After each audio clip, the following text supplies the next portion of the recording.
चलिए अब मार्केट पर एक थोड़ा ब्रॉडर पर्सपेक्टिव लेकर आते हैं। बिग मार्केट वॉइस में हमारे साथ ईडलवाइस एसेट मैनेजमेंट के chief investment officer equities Tridip Bhattacharya हैं। Tridip, good morning. नमस्कार। मार्केट थोड़ा सा कंसोलिडेशन मोड में, लेकिन एक पॉकेट जो अच्छा खासा उभरा है वो है एनबीएफसीज। अब मल्टीपल चीजें हुई हैं, चोला के बहुत ही जोरदार नंबर, श्रीराम फाइनेंस के मार्जिन्स में इंप्रूवमेंट, बजाज फाइनेंस के लिए एक बड़ा रिलीफ आरबीआई की तरफ से आता हुआ। इस सेक्टर पर आपकी अप्रोच क्या है, आपको क्या पसंद है? सो एक्चुअली बहुत धन्यवाद मुझे आपके चैनल में इनवाइट करने के लिए। मैं फिनेंशियल्स, लेंडिंग फाइनेंशियल्स में हम पॉजिटिव रहे हैं, पर्टिकुलरली एनबीएफसीज और इनफैक्ट बैंक्स। और अगर बैंक्स के नतीजे इस क्वार्टर में देखें तो क्वार्टर के नतीजे आने के पहले ऐसा अनुमान था कि इस बार जो मार्जिन्स है, नेट इंटरेस्ट मार्जिन्स, निम जिसको कहते हैं, उसमें प्रेशर देखने को मिलेगा और ग्रोथ थोड़ी सी स्लो डाउन होगी क्योंकि डिपॉजिट रेशियो में तकलीफ थी। बट जो रिजल्ट आया है उसमें निम में जो कंपनीज की परफॉर्मेंस रही, बैंक्स या एनबीएफसीज की जो परफॉर्मेंस रही, वो काफ़ी अच्छी रही। और दूसरा ये कि ग्रोथ स्लो डाउन नहीं हुआ जिसका कि अंदेशा था।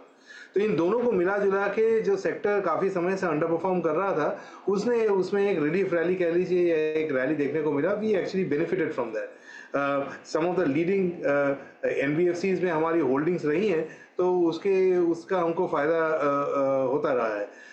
रेगुलेटरी जो प्रेशर है, आई थिंक वो जाने वाला नहीं है। मेन चीज़ ये है कि जो इंटरेस्ट रेट्स है वो पहले जो घटने वाले थे वो अभी उतने ज़्यादा घटेंगे नहीं। तो अगर इस ऐसे माहौल में उन एनबीएफसीज या उन फाइनेंशियल इंस्टीट्यूशंस का भला होगा जिनके की रेटिंग प्रोफाइल बेहतर हो, और वही पिछले कुछ नतीजों में देखने को मिला है। तो हमारे पोर्टफोलियोज में उसका बेनिफिट देखने को भी आया है, लेकिन आगे भी ये चलता रहे। ओके, तो ये एक पॉकेट है जहां पर शायद आगे अब और बढ़त देखने को मिल सकती है। दूसरा एक और पॉकेट जहां पर हमने स्ट्रेंथ देखी ऑन द बेसिस ऑफ बिक्री के आंकड़े, वो आपकी ऑटो कंपनियां थी, और खासतौर से टू व्हीलर साइड पर। त्रिदीप जी, अब क्या पोजीशनिंग और तेजी की बढ़ती हुई दिखाई देगी?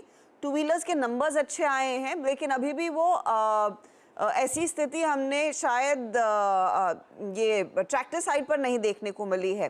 तो टू व्हीलर एंड ट्रैक्टर्स जो बिगेस्ट लैगर्ड्स रहे थे सेक्टर के, वहां पर अब क्या आउटलुक बदलने लगा है? सो ऑटोज में हम एज अ सेक्टर उतना पॉजिटिव अभी नहीं है जितना पहले थे। ऑटोज के अंदर में टू व्हीलर्स की तरफ हमारा रुझान ज़्यादा रहा है। वहाँ पे हम ओवरवेट थे और ओवरवेट हैं, मीनिंगफुली ओवरवेट है। सो मुझे लगता है कि ऑटोज़ में जो काफ़ी एक अच्छा ग्रोथ देखने को मिला है पिछले साल, वहाँ से ग्रोथ ये साल एज अ सेक्टर मॉडरेट करेगी। So overall as a sector autos में ग्रोथ ये साल मॉडरेट होगा, लेकिन उसमें टू व्हीलर्स पर्टिकुलरली जिसको कहते हैं पॉकेट ऑफ स्ट्रेंथ, वो पॉकेट ऑफ स्ट्रेंथ बना रहेगा in the context of autos. और जो पॉकेट्स ऑफ वीकनेस है उसमें आपको सीवीज में थोड़ा वीकनेस देखने को मिलेगा, ट्रैक्टर्स में थोड़ा बहुत वीकनेस देखने को मिलेगा। सो रिलेटिव पोजीशनिंग के हिसाब से हम टू व्हीलर्स में ओवरवेट हैं, पर ओवरऑल ऑटोज में वी वुड बी न्यूट्रल। हमारा मानना है कि ग्रोथ ये साल अगर थोड़ी स्लो डाउन होती है तो इनके शेयर प्राइस परफॉर्मेंस भी थोड़ी सी शायद मॉडरेट हो। With in the sector two wheelers के परफॉर्मेंस बेहतर हो। टू व्हीलर परफॉर्मेंस ज़्यादा बेहतर होने के आसार हैं। अब इस समय आईटी कंपनियों को लेकर आपका क्या रुझान रहेगा त्रिदीप जी? क्योंकि नंबर्स में हमने एक चीज़ देखी है कि मिड कैप आईटी का परफॉर्मेंस ज़्यादा थोड़ा सा बाय अ फ्रैक्शन और बाय अ विस्कर बेहतर रहा है दिग्गजों में। क्या मिड कैप आईटी पे ही ज़्यादा फंड्स का रुझान अभी भी है, या फिर ये बिग बॉयज बेलवेदर्स में भी एक अपॉर्चुनिटी आप लोग पकड़ रहे हैं? मेरा मानना ये है कि आईटी सेक्टर का जो अर्निंग्स है, जिसको हम अंग्रेजी में कहते हैं बाउंसिंग अराउंड द बॉटम, वो हो रहा है। सो ये अर्निंग्स का बॉटम आउट प्रोसेस होगा ये साल FY25 में। इसलिए कभी कभी जब शेयर्स बहुत ज़्यादा भाग जाते हैं फिर करेक्ट कर जाते हैं, बट नेट नेट जो पहले सिचुएशन थी उससे अर्निंग्स का जो सिनेरियो है वो ख़राब नहीं हो रहा है, वो वही है, but bouncing around the bottom है, इंप्रूवमेंट भी नहीं हो रहा है। और ये साल FY25 ऐसे ही चलने वाला है।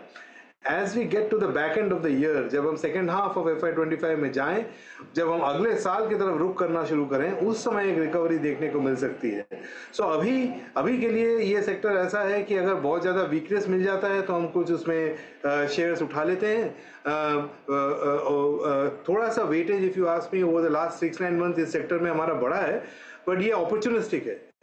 इसमें हम ऐसा नहीं कि हम आउट ऑफ द ब्लू बहुत तेज़ी में है, बट जहाँ जहाँ मौका, कभी कोई शेयर प्राइस ज़्यादा गिर जाने से होता है तो वो ले लेते हैं। तो बाई ऑन द डिप्स मेरे हिसाब से ये सेक्टर के लिए स्ट्रैटेजी जो है सही रहेगी, क्योंकि ये साल अर्निंग्स जो है बाउंसिंग अराउंड द बॉटम करते रहेंगे। अगले साल रिकवरी आने की उम्मीद है।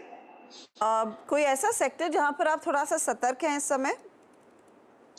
मेरे ख्याल में मास कंजम्पशन जो है वहाँ पे हम लोग थोड़ा सा अंडरवेट हैं, हम लोग कॉशियस हैं, क्योंकि ओवरऑल अगर इंटरेस्ट रेट और इन्फ्लेशन का दारोमदार थोड़ा ऊपर की तरफ ज़्यादा रहेगा, ज़्यादा समय के लिए रहेगा, जो हमारा मानना है कि ऐसा होगा, तो ऐसे में जो स्टेपल कंजम्पशन है उसमें वॉल्यूम ग्रोथ आने के लिए थोड़ी बहुत दिक्कत आ सकती है। तो एक वो जगह है जहाँ पे हम लोग थोड़ा सा केयरफुल है।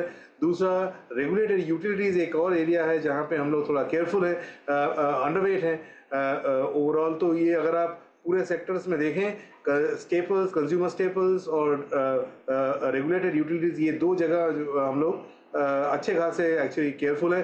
टेक में हम लोग ब्रॉडली न्यूट्रल है, और इंफ्रास्ट्रक्चर लेड एरियाज, वह पावर कह लीजिए, कैपिटल गुड्स कह लीजिए, रियल एस्टेट कह लीजिए, या फिर हायर एंड कंजम्पशन, इन जगह पे हम पॉजिटिव हैं। हमें लगता है कि अगले 3 से 5 साल में यहाँ एक अच्छा अर्निंग्स किकर देखने को मिलेगा। इसका एक ही अजम्पशन है कि जो प्रेजेंट पॉलिसी एनवायरनमेंट है वो स्टेबल रहे। वो अगर चेंज होगा तो रीवैल्यूएट करना पड़ेगा सिचुएशन, पर अभी के डेट में तो ऐसा लगता है। तो और वो पॉलिसी एनवायरनमेंट चेंज होने के तो आसार बहुत ही कम हैं। सो यही सेक्टर्स इंफ्रास्ट्रक्चर वाले आउट परफॉर्म करेंगे। बहुत बहुत शुक्रिया त्रिदीप हमारे लिए समय निकालने के लिए। It's been a pleasure talking to you. अच्छा, इस बीच बाजार